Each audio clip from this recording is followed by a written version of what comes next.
Welcome to our do you know series. आज हम देखेंगे कि रिपोर्ट में कस्टम एक्शन कैसे बनाएं। हमें डिफ़ॉल्ट से कुछ एक्शंस दिए जाते हैं। अगर इनके अलावा हमें कुछ और एक्शन चाहिए तो हमें नए आइटम्स ऐड करके उन्हें बनाना होगा।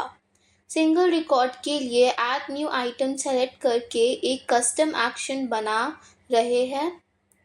हम action name your action item में देंगे। यहाँ सबके लिए ये कंडीशंस के आधार पर एक्शन बटन अनेबल कर सकते हैं। हम अपने एक कंडीशन के आधार पर दे रहे हैं। ये सिर्फ ऑर्डर स्टेटस इक्वल सबमिट वाले रिकॉर्ड में ये एक्शन अप्लाई होगा।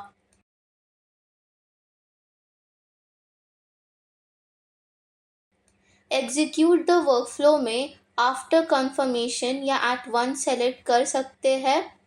हम यहाँ एट वंस चूज कर रहे हैं। नेम ऑफ द वर्कफ्लो में हम वर्कफ्लो के नाम देंगे। उसके बाद हम क्रिएट वर्कफ्लो चूज करेंगे। ऐड न्यू एक्शन में हमारे पास यहाँ 4 ऑप्शंस है। नोटिफिकेशन से हम ईमेल या एसएमएस भेज सकते हैं। डेटा एक्सेस में हम डेटा ऐड या अपडेट कर सकते हैं। इंटीग्रेशन में हम इसे किसी दूसरे ऐप्स के साथ इंटीग्रेट कर सकते हैं। हम वर्कफ्लो बनाने के लिए डेल्यूज स्क्रिप्ट का इस्तेमाल कर सकते हैं। यहाँ हम जो रिकॉर्ड देने वाले हैं वो रिकॉर्ड सबमिट स्टेटस में है।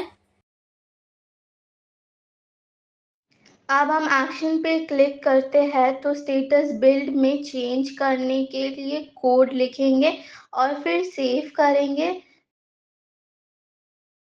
फिर हम डन सेलेक्ट करेंगे। उसके बाद यहाँ क्रिएट चूज़ करते हैं तो ये क्रिएट हो जाएगा। ये क्रिएट हो गया है। हमने साइड रिकॉर्ड के आधार पर एक कस्टम एक्शन बनाया है। कस्टम एक्शन यहाँ दिख रहा है। अगर हम क्लिक करते हैं तो स्टेटस को बिल्ड में बदलना चाहिए। देखिए अब स्टेटस बदल गया है।